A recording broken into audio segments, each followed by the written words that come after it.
Assalamualaikum warahmatullahi wabarakatuh. Perkenalkan, kami dari kelompok 2 akan mempresentasikan hasil dari kelompok kami, yaitu laporan manajemen di kebun kopi. Sebelumnya perkenalkan, nama saya Yeswidanika. Saya Darma Pudin, saya Perkantara. Dan satu lagi Eva.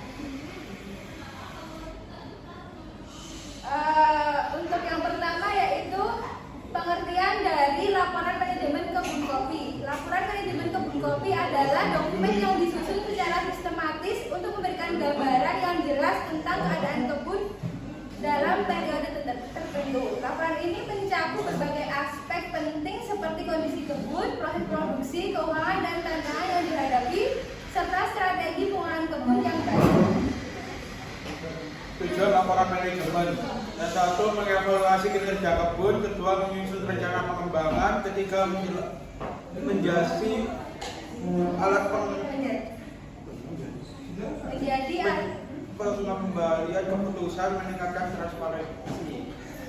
Oke, kemudian ada komponen utama. Yang pertama itu ada pendahuluan, kemudian deskripsi kebun kopi, lalu produksi dan kualitas kopi, keuangan dan biaya operasional, pengelolaan sumber daya manusia, tantangan dan solusi, dan yang terakhir rencana pengembangan kebun kopi. Untuk langkah-langkah penyusunan laporan manajemen kebun kopi, yang pertama yaitu mengumpulkan data dan informasi. Kumpulkan data yang terkait dengan kondisi kebun, produksi dan keuangan dan tenaga kerja. Selanjutnya melakukan survei lapangan untuk mendapatkan hasil data yang akurat dan relevan. Yang kedua yaitu menganalisis kinerja.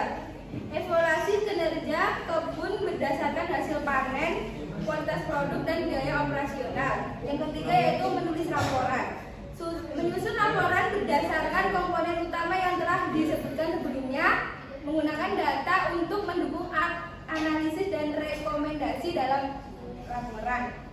Yang keempat yaitu evaluasi dan penyusunan rencana pengembangan. Berdasarkan analisis kinerja, tentu langkah-langkah pengembangan perlu untuk memperbaiki atau meningkatkan pengelolaan kebun kopi. Yang terakhir yaitu rekomendasi dan penutup. Penyusunan RKA. RKA, rencana kerja anggaran, adalah perencanaan anggaran yang menyeluruh untuk kebun kopi dalam periode tertentu. Penyusunan RKA bertujuan untuk memastikan bahwa kebun kopi memiliki anggaran yang cukup untuk operasional, perawatan, dan pengembangan. Oke, kemudian langkah-langkah penyusunan RKA. Yang pertama itu ada menentukan data dan informasi. Yang pertama ada identifikasi kebutuhan anggaran, kemudian ada estimasi biaya, prioritas anggaran, dan pengawasan dan evaluasi. Yang terakhir yaitu manfaat dari laporan manajemen kebun kopi. Yang pertama yaitu pengambilan keputusan yang tepat, penentuan kinerja, pencatatan kinerja, perencanaan yang lebih baik, akses kepada investor dan pihak ketiga, dan yang terakhir peningkatan produktivitas. Sekian dari kelompok kami. Terima kasih.